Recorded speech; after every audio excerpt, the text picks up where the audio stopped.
Часто можно услышать: «Это для меня так же естественно, как дышать».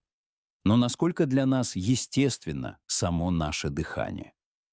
Новейшие исследования показывают, что паттерн вдоха и выдоха уникален для каждого человека. Более того, он может быть маркером физического и психического состояния. Человеческий организм — это сложнейшим образом устроенная система систем. Какая из них более важна, а какая менее? Вопрос этот может показаться не таким уж глупым, если мы вспомним о том, чему обычно не придают значения, о нашем дыхании. Всего лишь один вдох приносит жизнь 100 триллионам клеток в нашем организме. Воздух, которым мы дышим, это, по сути, второй хлеб. Так же, как и из пищи, мы получаем из него азот, который микробы и бактерии, живущие в нашем теле, перерабатывают в аминокислоты, строительный материал для клеток. Вместе с тем до 90% токсинов выводится из нашего организма именно через легкие. Природа сильно постаралась, чтобы организовать внутри нас такое сложное, высокотехнологичное, но при этом очень компактное производство. Если наши легкие развернуть на плоскости, то по площади они сравняются с теннисным кортом. Не случайно на Востоке, где практики дыхания чрезвычайно развиты, говорят: «Кто управляет своим дыханием, управляет жизнью». Связь нашего дыхания и сознания — тема поистине неисчерпаемая. Начнем хотя бы с того, что дыхание — единственная автономная система нашего организма, которую мы в состоянии сознательно контролировать. Порой от этого контроля зависит очень многое. Скажем, мы знаем, что в норме дыхание через нос проходит 4 стадии фильтрации. При переходе сразу к 4-й стадии через рот мы создаем предпосылки для разного рода заболеваний. Осознанно практикуя дыхательные практики, мы можем снижать уровень гормона стресса, кортизола, и улучшать функции мозга. Занимая всего лишь 2% массы тела, он потребляет 20% кислорода, больше, чем любой другой орган. Поэтому неудивительно, что дыхание и мозг связаны. Например, мы можем выбирать: дышать быстро и часто или медленно и глубоко. В первом случае возбудимость нервных центров повышается, во втором — снижается. С помощью глубокого дыхания мы можем регулировать аппетит, уменьшать не только нервное, но и физическое напряжение, а также боль. Ведь оно способствует выработке натурального обезболивающего — эндорфина. Дыхание — зеркало души. Обычно так говорят про глаза.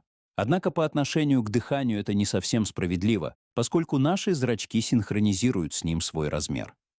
Постоянно реагируя на внешние и внутренние факторы, например, на интенсивность света, зрачки находятся в бесконечном движении. Кроме того, при разглядывании дерева вдалеке и чтении книги вблизи они будут вести себя по-разному. Во время эмоционального возбуждения или напряженного мыслительного процесса зрачки расширяются. Это свойство глаза ученые давно научились использовать в психологических тестах при оценке состояний испытуемого. Недавние исследования показали, что это не единственные реакции наших глаз. Они как бы постоянно дышат в такт с дыханием, расширяясь во время выдоха и сужаясь в начале вдоха. Причем это происходит в любом случае. Дышите вы часто или медленно, через нос или через рот, зрачки неизменно будут подстраиваться под ваше дыхание. Таким образом, учитывая тесную связь дыхания с нервной системой, можно утверждать: как человек дышит, таким он в буквальном смысле и видит окружающий его мир. Дыхание может быть маркером не только нашего зрительного восприятия, физического и психического состояния, но и нашей личности. Исследования, проведенные в Израильском институте науки Вейцмана в Рехавоте, показали, что, подобно отпечатку пальцев, дыхание человека может быть настолько уникальным, что по нему даже можно идентифицировать личность. Более того, анализ особенностей дыхания позволяет описать некоторые физические и психические черты. В частности потому, что дыхательные паттерны связаны с индексом массы тела ИМТ, а также признаками депрессии и тревожности. Израильские ученые утверждают, что способны читать разум через нос, поскольку каждый вдох и выдох координируется с центральной нервной системой, которую дыхание снабжает жизненно важным кислородом. Да, конечно, от мозга зависит управление системами организма, но сам-то мозг зависим от дыхания. Вот и решай после этого, кто в организме главный.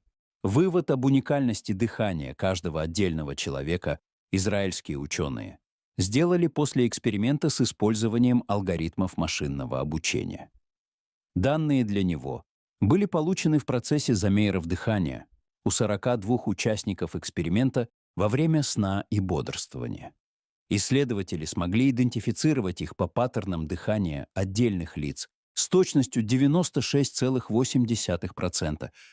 Кроме того, ученые обнаружили корреляцию моделей с предварительно собранными сведениями об ИМТ участников и данными опросников, которые оценивают уровни депрессии и тревожности. Например, профили дыхания во время сна у людей с более высоким индексом массы тела отличались от профилей у людей с более низким индексом массы тела. А те, кто набрал больше баллов в опросниках по тревожности или депрессии, имели различные закономерности в том, как они вдыхали и выдыхали.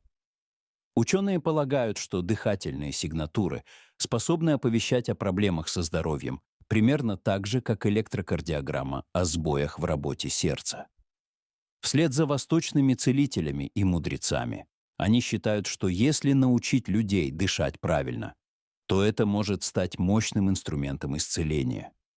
Уже сейчас оздоравливающие практики дыхания находят применение в самых разных областях. Например, некоторые подразделения вооруженных сил США обучают персонал контролировать свое дыхание, чтобы справляться со стрессом и сохранять концентрацию в напряженные моменты. Помните, правильное дыхание — это не просто биологическая функция, это пульт управления вашим разумом, телом и эмоциями. Сделайте свой следующий вдох осознанным, и вы удивитесь, как изменится мир вокруг вас. Если вам понравился наш рассказ, ставьте лайк и подписывайтесь на канал, чтобы не пропустить новые захватывающие истории. Пишите свое мнение в комментариях и обязательно нажмите на колокольчик, чтобы первыми узнавать о выходе наших видео. Спасибо за просмотр и до встречи в новых выпусках.